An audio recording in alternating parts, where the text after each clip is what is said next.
Dear students, हम लोग elegant minds में सर्कल चैप्टर पढ़ रहे हैं। इस चैप्टर का एक्सरसाइज सॉल्व कर रहे हैं हम लोग, एक्सरसाइज 10.2।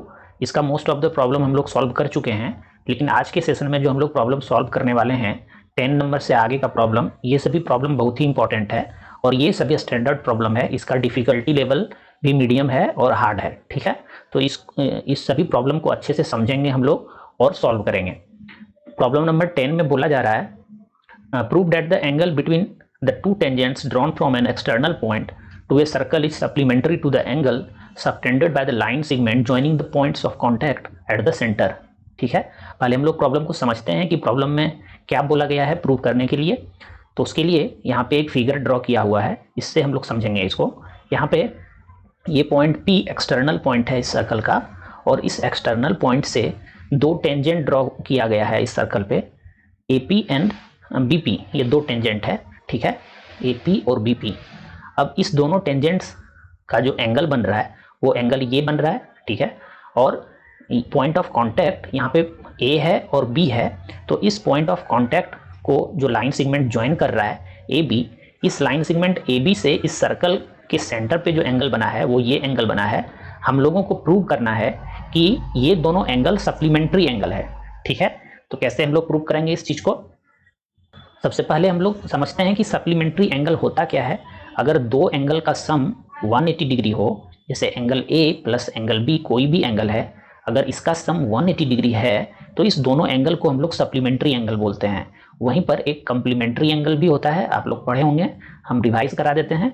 तो अगर दो एंगल का सम 90 डिग्री हो तो उसको हम लोग कंप्लीमेंट्री एंगल बोलते हैं। तो इस प्रॉब्लम में हम लोगों को प्रूव करना है कि ये एंगल और ये एंगल दोनों सप्लीमेंट्री एंगल है। इसको प्रूव करने के लिए हम लोग थ्योरम 10.1 यूज करेंगे। इसके अलावा एक प्रॉपर्टी हम लोग यूज करने जा रहे हैं क्वाड्रिलेटरल का, जो प्रॉपर्टी बोलता है कि किसी भी क्वाड्रिलेटरल का सभी एंगल्स का सम 360 डिग्री होगा। मतलब यहाँ पे देखिए APBNO एक क्वाड्रिलेटरल है, ये एक क्वाड्रिलेटरल है और इस क्वाड्रिलेटरल के सभी एंगल का सम 360 डिग्री होना चाहिए, ठीक है। तो एक कंसेप्ट हम लोग ये यूज करेंगे। इसके अलावा हम लोग थ्योरम 10.1 यूज करेंगे। ये थ्योरम 10.1 हम लोग बहुत अच्छे से समझ चुके हैं, इसको प्रूव भी किए थे हम लोग। ये थ्योरम क्या बोलता है कि पॉइंट ऑफ कांटेक्ट पे टेंजेंट और रेडियस सर्कल का परपेंडिकुलर होगा। मतलब यहाँ पर पॉइंट ऑफ कांटेक्ट अगर B है तो इस पॉइंट पे जो टेंजेंट है BP और रेडियस है BO, ये दोनों परपेंडिकुलर होगा, ठीक है। उसी तरह से पॉइंट ऑफ कांटेक्ट A पे टेंजेंट और रेडियस परपेंडिकुलर अगर होता है तो इस एंगल का मेजरमेंट 90 डिग्री होगा। अब इस क्वाड्रिलेटरल में सभी एंगल का सम 360 होता है, जिसमें कि हमको इस दो एंगल का मेजरमेंट पता है 90 डिग्री एंड 90 डिग्री। तो हम लोग इस दोनों एंगल का सम आसानी से फाइंड कर सकते हैं। और अगर इस दोनों एंगल का सम 180 डिग्री आ जाएगा तो फिर ये प्रूव हो जाएगा कि ये दोनों एंगल सप्लीमेंट्री है, ठीक है। तो हम लोग थ्योरम 10.1 का यूज कर रहे हैं यहाँ पर। ये थ्योरम का स्टेटमेंट आपको याद रखना है, क्योंकि जब भी आप ये थ्योरम यूज करेंगे प्रॉब्लम को सॉल्व करने के दौरान तो आपको ये स्टेटमेंट पूरा मेंशन करना होगा। The tangent at any point of a circle is perpendicular to the radius through the point of contact, ठीक है। हम ये समझा चुके हैं आपको। इसी थ्योरम का यूज करके हम लोग OAP, ये एंगल OAP है, और एंगल OBP, ये एंगल दोनों 90 डिग्री होगा, ठीक है। इसको इक्वेशन 1 लेट कर लेते हैं हम। इसके अलावा हम angle sum property of a quadrilateral use करने जा रहे हैं, और इस क्वाड्रिलेटरल के सभी एंगल का मेजरमेंट 360 होगा, angle sum property of a quadrilateral अगर यूज करें तो। इसके अलावा हम लोग एंगल OAP 90 डिग्री हम लोग थ्योरम 10.1 से लेके आए हैं, और एंगल PBO ये भी 90 डिग्री लेके आए हैं। तो इस दोनों का वैल्यू सब्सटीट्यूट कर देंगे और इस इक्वेशन को सॉल्व करेंगे तो angle APB plus angle BOA equal to 360 minus 180 आ रहा है, जो कि फाइनली 180 डिग्री दे रहा है हमको। मतलब कि इस दोनों एंगल का सम 180 डिग्री हमको मिला। इसका मतलब है कि ये दोनों एंगल सप्लीमेंट्री एंगल है, ठीक है। तो ये प्रॉब्लम कुछ तरह से आप सॉल्व कर सकते हैं। ये प्रॉब्लम इजी था, लेकिन मतलब इसमें सोचने के लिए आपको थोड़ा समय देना पड़ेगा, तो आप इसको बहुत इजीली बना सकते हैं। अब हम लोग प्रॉब्लम नंबर 11 को सॉल्व करेंगे। ये प्रॉब्लम भी इंपॉर्टेंट है और ये बहुत ही छोटा देखने में लगा है प्रॉब्लम, लेकिन इसको जब हम लोग सॉल्व करेंगे तो यहाँ पर भी कंसेप्ट कुछ यूज करेंगे, कुछ थ्योरम यूज करेंगे। इस प्रॉब्लम में बोला जा रहा है prove that the parallelogram circumscribing A circle is a rhombus. पहले हम लोग प्रॉब्लम को समझते हैं। क्या बोला जा रहा है कि कोई एक पैरेललोग्राम है ठीक है। ये पैरेललोग्राम क्या कर रहा है, किसी सर्कल को सर्कमस्क्राइब कर रहा है, ठीक है। मतलब जैसे यहाँ पे ABCD एक पैरेललोग्राम है और ये पैरेललोग्राम इस सर्कल को सर्कमस्क्राइब किया हुआ है, मतलब इसको 4 पॉइंट पे टच कर रहा है, ठीक है। अब हम लोगों को प्रूव क्या करना है, यहाँ पर ABCD एक पैरेललोग्राम है, क्वाड्रिलेटरल ABCD यहाँ पे प्रॉब्लम में पैरेललोग्राम है, और हमको प्रूव करना है कि अगर ये किसी सर्कल को सर्कमस्क्राइब कर रहा हो तो फिर ये एक रोम्बस हो जाएगा, ठीक है। इसको हम लोगों को रोम्बस प्रूव करना है। इसको रोम्बस प्रूव करने के लिए हमको सबसे पहले 2 प्रॉपर्टी रिकॉल करना होगा। हम लोग जानते हैं कि अगर पैरेललोग्राम है ABCD तो इसका अपोजिट साइड्स इक्वल होगा, मतलब AB और CD जो कि अपोजिट साइड्स है इस पैरेललोग्राम का, और BC और AD ये भी अपोजिट साइड्स है, ये दोनों इक्वल होगा। ये पैरेललोग्राम का प्रॉपर्टी है, ठीक है। वहीं पर अगर आप रोम्बस का प्रॉपर्टी देखेंगे तो रोम्बस का प्रॉपर्टी है कि इसका सभी साइड्स इक्वल होना चाहिए। मतलब अगर ABCD क्वाड्रिलेटरल एक रोम्बस है तो AB इक्वल टू BC होना चाहिए, और फिर BC इक्वल टू CD होना चाहिए, और फिर ये इक्वल टू AD होना चाहिए या DA होना चाहिए, ठीक है। मतलब ये हमारे पास गिवन है इंफॉर्मेशन, और इसके हेल्प से हम लोगों को ये प्रूव करना है कि ये सभी साइड्स इक्वल है। तो इसके लिए हम लोग थ्योरम 10.2 यूज करेंगे, और थ्योरम 10.2 का स्टेटमेंट्स है the lengths of tangent drawn from an external point to a circle are equal. इस थ्योरम को भी हम लोग बहुत अच्छे से समझ चुके हैं और इसको प्रूव भी किए थे हम। ये थ्योरम 10.2 बोलता है कि अगर किसी एक्सटर्नल पॉइंट से, जैसे यहाँ पर पॉइंट A इस सर्कल का एक्सटर्नल पॉइंट है, और जब इसको सर्कमस्क्राइब किया हुआ है तो इस एक्सटर्नल पॉइंट से 2 टेंजेंट पॉसिबल है, और ये दोनों टेंजेंट का लेंथ जो होगा वो इक्वल होगा, मतलब AP is equal to AS होना चाहिए, ठीक है। ये थ्योरम 10.2 का यूज करके हम लोग ऐसा बोल रहे हैं। उसी तरह point B, external point B से यहाँ पे देखिए 2 टेंजेंट ड्रॉ हुआ है, और इस दोनों टेंजेंट का भी लेंथ इक्वल होगा। उसी तरह पॉइंट C से भी जो टेंजेंट्स ड्रॉ हुआ है उस दोनों टेंजेंट का लेंथ इक्वल होना चाहिए, और उसी तरह पॉइंट D से भी जो टेंजेंट्स ड्रॉ हुआ है इस सर्कल पर, दोनों का लेंथ इक्वल आना चाहिए, ठीक है। तो हम एक थ्योरम 10.2 यूज करेंगे, और फिर एक पैरेललोग्राम का जो प्रॉपर्टी लिए हैं उसको यूज करेंगे, और इस दोनों के हेल्प से हम लोग ये प्रूव करेंगे कि इस क्वाड्रिलेटरल का जो कि पैरेललोग्राम गिवन है प्रॉब्लम में, सभी साइड्स इक्वल है। तो ये प्रूव हो जाएगा कि ये रोम्बस है, ठीक है। इसको प्रूव करने के लिए हम लोग सबसे पहले पैरेललोग्राम का प्रॉपर्टी यूज कर रहे हैं कि इसका अपोजिट साइड्स इक्वल होता है, तो AB equal to CD and BC equal to AD हो गया। अब थ्योरम 10.2 जो अब अभी हम एक्सप्लेन किए हैं, lengths of tangent drawn from an external point to a circle are equal, इसका यूज अगर हम लोग करें तो फिर इससे BP इक्वल टू BQ हो जाएगा, CR इक्वल टू CQ हो जाएगा, और DR इक्वल टू DS हो जाएगा। मतलब हमारा कुछ फिगर ऐसा था, वो प्रीवियस पेज में था, लेकिन हम यहाँ पे एक आपको समझने के लिए ड्रॉ कर दे रहे हैं। ये ड्रॉ हुआ नहीं, अच्छा ठीक है। इस फिगर का हम बात कर रहे हैं, यहाँ पे BP इक्वल टू BQ हो जाएगा, क्योंकि इस पॉइंट B एक्सटर्नल पॉइंट से 2 टेंजेंट्स ड्रॉ हुआ है जो कि इक्वल होगा इन लेंथ। ये हम लोग थ्योरम 10.2 का यूज करके ऐसा बोल रहे हैं, ठीक है। उसी तरह से CR इक्वल टू CQ हो जाएगा, DR इक्वल टू DS हो जाएगा, और AP इक्वल टू AS हो जाएगा। इन सभी इक्वेशन को, equation first, second and third, fourth को अगर हम लोग ऐड कर दें तो left hand side BP plus CR plus DR plus AP हो गया, और राइट हैंड साइड ये हमारा हो गया, ठीक है। अब इसको हम रीअरेंज करते हैं, कुछ इस प्रकार से रीअरेंज करना है कि हमको जो डिजायर रिजल्ट है, हमको ये सभी साइड्स इक्वल प्रूव करना है, तो हम लोग उस तरह से इसको रीअरेंज करना चाह रहे हैं। यहाँ पे BP देखिए, BP ये है हमारा, ठीक है। BP plus AP, BP plus AP अगर हम कर दें, इस दोनों को एक साथ हम लेके आए और CR प्लस DR को एक साथ लेके आए हैं, तो अब हम नेक्स्ट स्टेप में क्या करेंगे, BP प्लस AP को AB लिखेंगे, ठीक है। तो इसको AB लिख दिया गया यहाँ पे, और CR प्लस DR को DC या CD लिख दिया गया, ठीक है, कोई इशू नहीं है। इसी तरह से हम लोग राइट हैंड साइड भी कुछ रीअरेंज किए हैं, BQ प्लस QC चाहिए या CQ चाहिए हमको, तो इस दोनों को BQ प्लस CQ, यहाँ पे थोड़ा मिसप्रिंट है, BQ प्लस CQ प्लस यहाँ पे होगा DS प्लस AS, ठीक है, ये सही है। तो इसको हम लोग BC प्लस AD लिख सकते हैं। अब क्या करेंगे, हम लोग पैरेललोग्राम का जो प्रॉपर्टी देखे थे कि opposite sides are equal in length, तो CD इक्वल टू AB होगा। तो अब हम इस CD को AB से रिप्लेस कर दे रहे हैं, तो हमारा ये इक्वेशन ये इक्वेशन कुछ इस प्रकार से बन के आ गया, A B plus A B हो गया, क्योंकि सी डी और ए बी दोनों इक्वल है तो A B plus A B हो गया। उसी तरह से B C plus A D के प्लेस पे बी सी हो गया, ठीक है। और हमारा फाइनल वैल्यू जो हो रहा है, इक्वेशन जो रीअरेंज होकर आया है, 2ab इक्वल टू 2bc हो गया। 2 कैंसिल आउट हो जाएगा यहाँ से और ab प्लस bc यहाँ से हमको ये मिल रहा है, ठीक है। अब ab प्लस bc तो मिला ही हमको, इसके अलावा हम लोग पैरेललोग्राम का प्रॉपर्टी यूज करके ab is equal to cd भी मिला था हम लोगों को, तो ab equal to bc equal to cd हो जाएगा, ठीक है। और फिर cd और हमारा एक और था ना, हाँ da, cd और da हम लोग इसको भी cd और डी इसको भी हम सिमिलरली जैसे A B equal to B C prove किए हैं, A B equal to B C prove हो गया, उसी तरह C D equal to A B prove हो जाएगा सिमिलर कंसेप्ट का यूज करते हुए।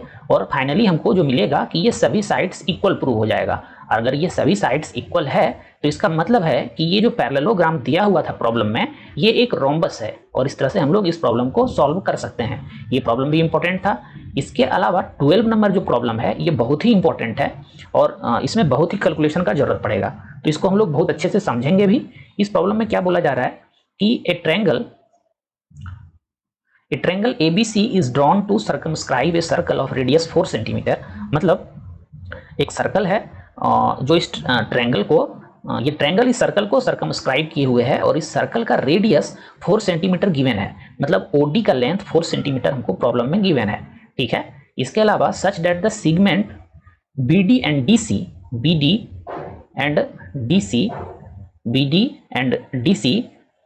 into which BC is divided by the point of contact D are of length 8 cm and 6 cm respectively.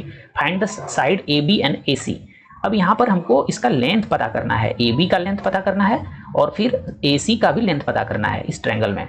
तो AB का लेंथ पता करना है और AC का लेंथ पता करना है। हमारे पास जो इन्फॉर्मेशन दिया हुआ है उसमें इस सर्कल का रेडियस दिया हुआ है 4 सेंटीमीटर है।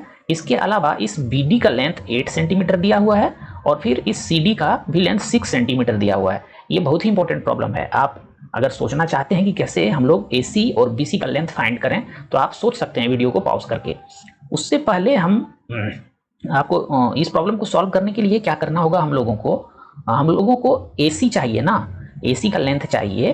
तो AC को हम लोग इस पॉइंट को और इस पॉइंट को एक नेमिंग कर देंगे, मान लेते हैं इसको P बोलते हैं, हम इसको Q बोलते हैं। तो हम लोग को AC चाहिए था, AC इक्वल टू लिखा जा सकता है AP प्लस PC लिखा जा सकता है। उसी तरह से AB को भी AQ प्लस QB लिखा जा सकता है। मतलब अगर हम AP और PC का मेजरमेंट फाइंड कर लें तो AC हमको पता चल जाएगा। उसी तरह से हमको अगर AB का मेजरमेंट पता करना हो तो AQ और QB का मेजरमेंट पता कर लें तो हमको ये पूरा इस ट्रायंगल के साइड AB का लेंथ पता चल जाएगा, ठीक है।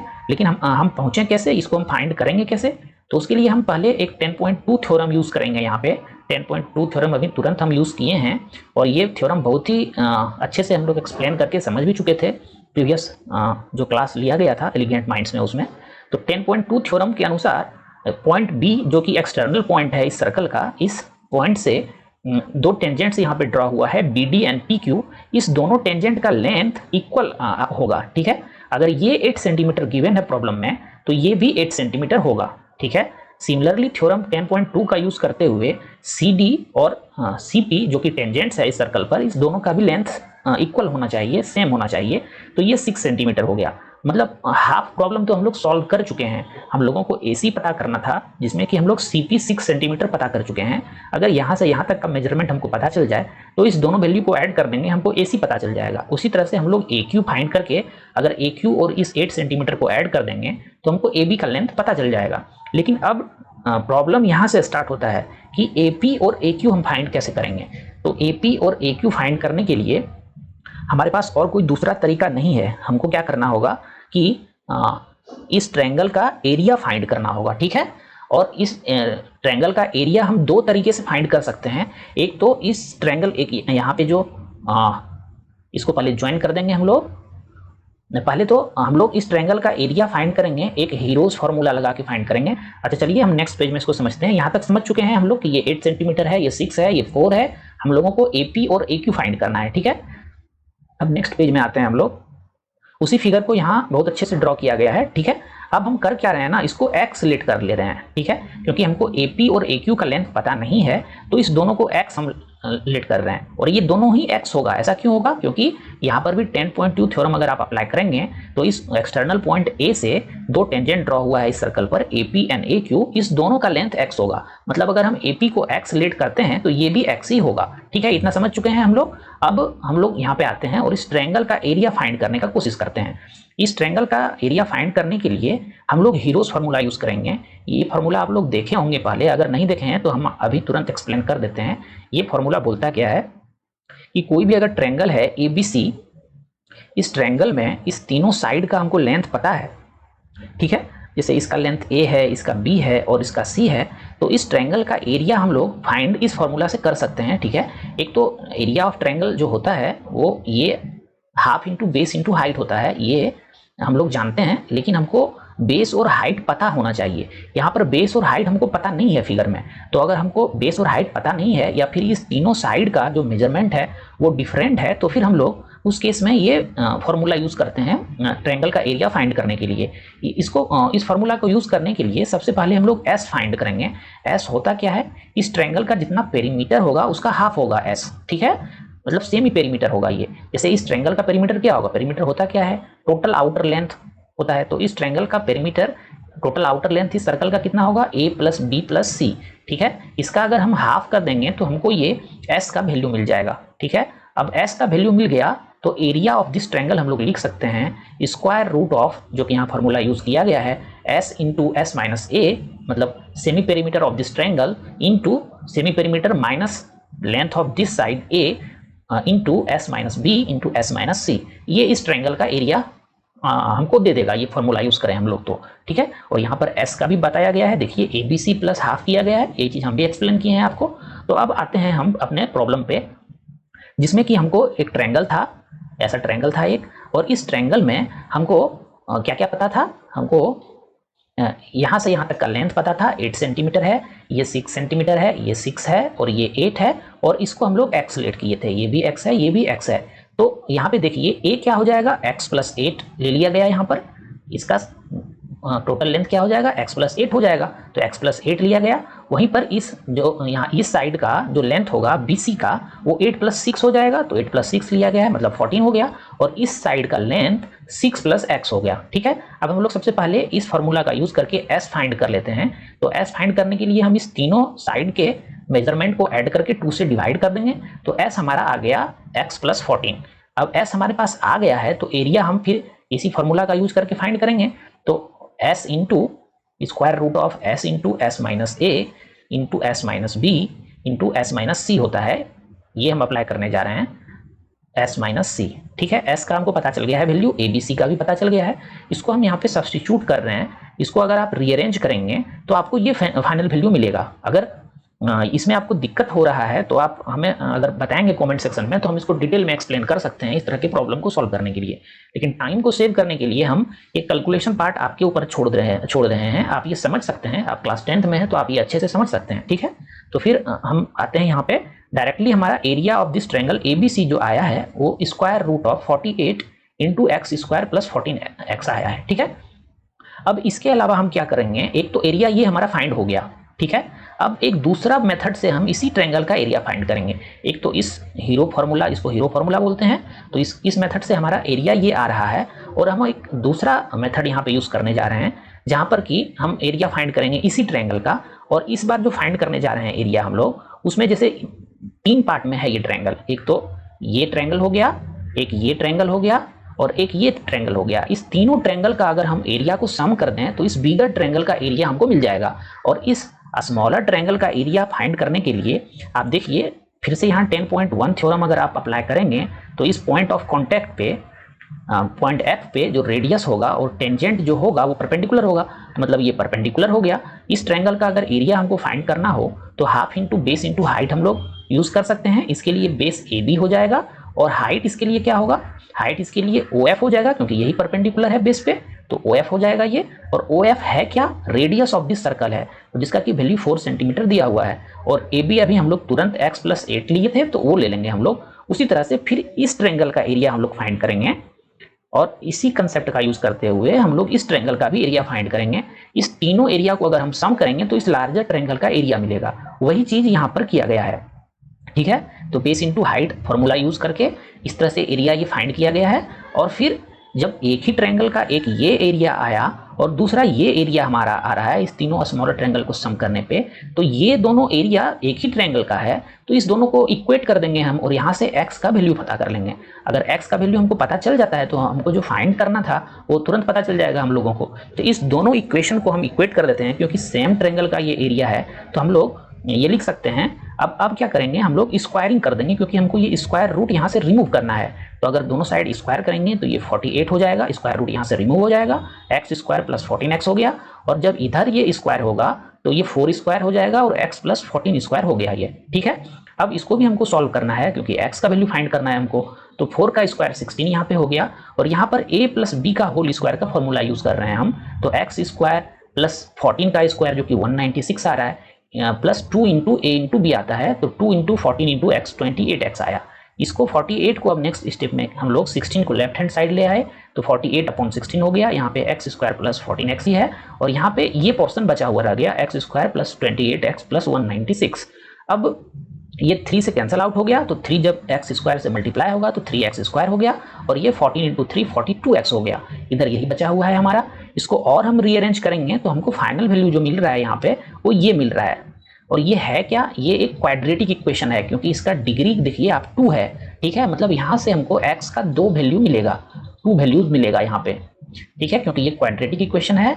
और हम लोग इस क्वाड्रेटिक इक्वेशन को सॉल्व करने के लिए बहुत अच्छे से समझे थे क्वाड्रेटिक इक्वेशन चैप्टर में। तो उसी कंसेप्ट का यूज करते हुए हम लोग इस quadratic equation x square plus 7x minus 98 को सॉल्व करेंगे, ठीक है। इसको सॉल्व करने के लिए हम क्या करेंगे, इसको स्प्लिट कर देते हैं हम। हमारा क्या था, 7x माइनस 98 था ना, तो 7x एक्स स्क्वायर हमारा था माइनस 7x माइनस 98 था। और हम लोग क्वाड्रेटिक इक्वेशन को सॉल्व करने कैसे करते थे, मिडिल टर्म को स्प्लिट करते थे। तो इस माइनस 7x को 14x plus 14x minus 7x लिख सकते हैं हम लोग। इसको स्प्लिट कर दिए और फिर इस दोनों टर्म से हम x कॉमन ले लिए, तो x प्लस 14 यहाँ पे बच गया, और इस दोनों टर्म से हम लोग माइनस 7 कॉमन ले रहे हैं, तो x प्लस 14 यहाँ पे बच गया, ठीक है, इक्वल टू 0 हो गया ये। अब इस दोनों टर्म में, इसमें और इसमें x प्लस 14 है, तो इस दोनों टर्म से x प्लस 14 कॉमन ले रहे हैं हम। यहाँ से x बच जाएगा और यहाँ से मेरा माइनस 7 बच गया, ठीक है। अब ये हमारा फाइनल वैल्यू आ गया x plus 14 into x minus 7 equal to 0। अब किसी भी दो टर्म का अगर प्रोडक्ट इक्वल टू 0 है तो या तो ये इक्वल टू 0 होगा या फिर ये इक्वल टू 0 होगा। तो x प्लस 14 इक्वल टू 0 अगर हम करें तो x का वैल्यू माइनस 14 मिल रहा है, वहीं पर x माइनस 7 इक्वल टू 0 अगर हम करें तो x इक्वल टू 7 मिल रहा है। अब नेगेटिव मेजरमेंट हो सकता है क्या, किसी भी ट्रायंगल का या किसी भी ज्योमेट्रिक फिगर का लेंथ नेगेटिव हो सकता है क्या, नहीं हो सकता है। तो इस माइनस 14 को हम लोग नेग्लेक्ट कर देंगे और x plus x equal to 7 को हम लोग वैल्यू ले लेंगे इसका, ठीक है। तो इस तरह से हमको x का वैल्यू 7 मिल गया। अब इस ट्रायंगल में हमको x का ही वैल्यू पता करना था। ये हमारा 8 था यहाँ तक, ये यहाँ तक 6 था, और x का वैल्यू हम 7 पता कर चुके हैं, और हमको इसी का लेंथ चाहिए था, इसका और इसका। तो भाई हम इस दोनों को ऐड कर देते हैं। A B equal to 7 plus 8 हो जाएगा, 7 प्लस 8 ये 15 सेंटीमीटर हो गया, और ए सी इक्वल टू हो जाएगा हमारा 7 प्लस 6 या 6 प्लस 7 13 सेंटीमीटर। ये प्रॉब्लम बहुत ही अच्छा था और इसमें बहुत ही कैलकुलेशन था, बहुत सारा कंसेप्ट भी था। आप लोगों को ये समझ में आया होगा। अगर समझ में आया है तो आप हमें कमेंट करके थैंक्स जता सकते हैं। अब लास्ट प्रॉब्लम है इस एक्सरसाइज का। इस प्रॉब्लम, ये भी प्रॉब्लम बहुत अच्छा है। इसमें बोला जा रहा है prove that opposite sides of a quadrilateral circumscribing a circle subtend supplementary angle at the centre of the circle. Supplementary angle हम एक्सप्लेन कर चुके हैं आपको। और यहाँ पे सिचुएशन क्या है कि एक क्वाड्रिलेटरल है, ए बी सी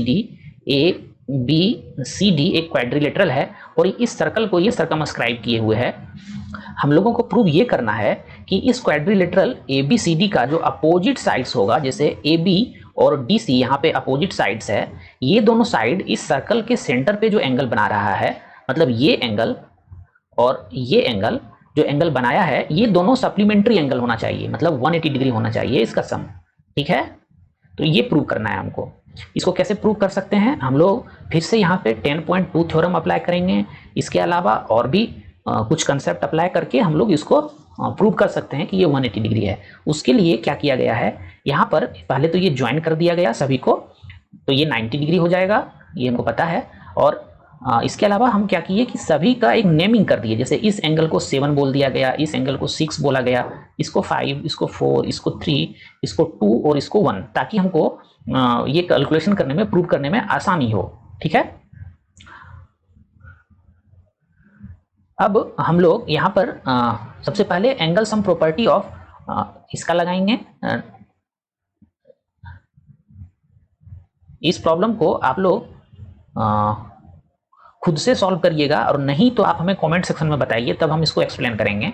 ठीक है, क्योंकि ये प्रॉब्लम अच्छा है, आप खुद से पहले इसको सॉल्व करके देखिए, आप इसे सॉल्व कर सकते हैं कि नहीं कंसेप्ट यूज करके। एक बार हम आपको यहाँ पे दिखा रहे हैं कि ये कैसे सॉल्व होगा, लेकिन अगर आपको जरूरत है तो आप हमें कमेंट सेक्शन में बताइए, तब हम इसको एक्सप्लेन करेंगे अच्छे से। ठीक है, इसके लिए हम आपको बस हिंट कर रहे हैं, अगर आपको परेशानी है या समझ में नहीं आ रहा है तो आप हमें कमेंट में बताइएगा। ठीक है, हम लोग यहाँ पे एक कंसेप्ट यूज करने जा रहे हैं, क्योंकि हम ये कंसेप्ट पहले भी आपको एक्सप्लेन करके बता चुके हैं, जहाँ पे कि हम लोग 10.2 थ्योरम को जो प्रूव किए थे, वहाँ पे यही कंसेप्ट यूज हुआ था कि अगर किसी एक्सटर्नल पॉइंट से दो टेंजेंट ड्रॉ हुआ है सर्कल पर, तो इसका लेंथ इक्वल होगा। और फिर हम लोग इसको प्रूव कैसे किए थे कि ये लेंथ इक्वल होगा, क्योंकि हम लोग इस दोनों ट्रायंगल को कन्ग्रुएंट प्रूव किए थे। ठीक है, तो अगर ये दोनों ट्रायंगल कन्ग्रुएंट होगा तो ये एंगल और ये एंगल दोनों, मतलब angle 1 is equal to angle 2 होगा। ठीक है, इसी तरह से और भी यहाँ पे बहुत सारा एंगल है, उसको लेकर के आपको बनाना है। जैसे ये एंगल इज इक्वल टू ये एंगल होगा, मतलब angle 5 is equal to angle 6 होगा। ठीक है, इसी तरह से और भी यहाँ पे टोटल 4 एंगल है जो कि इक्वल होगा, क्योंकि एक्सटर्नल पॉइंट से जो टेंजेंट्स ड्रॉ हो रहा है वो इक्वल एंगल सबटेंड करता है सर्कल पर। ये हम आपको एक्सप्लेन किए थे, और इस दोनों ट्रायंगल को कन्ग्रुएंट करके हम ऐसा बोले थे आपको। ठीक है, तो ये आप इसका यूज करेंगे। इसके अलावा इस सभी एंगल का जो सम होगा वो 360 डिग्री होगा। ठीक है, क्योंकि होल एंगल, कोई भी होल एंगल जो है वो 360 डिग्री का होता है, तो इस सभी एंगल का सम 360 डिग्री होगा। एंगल 1 + 2 3 4 5 6 7 8 सभी को ऐड करेंगे तो 360 होगा। तो ये कंसेप्ट यूज करना है आपको, और ये 360 वाला कंसेप्ट यूज करना है। इस कंसेप्ट को यूज करते हुए आपको ये प्रूव करना है कि opposite side of this quadrilateral subtends supplementary angle at the centre of the circle, मतलब इस एंगल का और इस एंगल का सम आपको प्रूव करना है 180 डिग्री। ठीक है, तो फिर हम लोग मिलेंगे नेक्स्ट लेक्चर में। अभी के लिए बस इतना ही। Thanks for watching Elegant minds.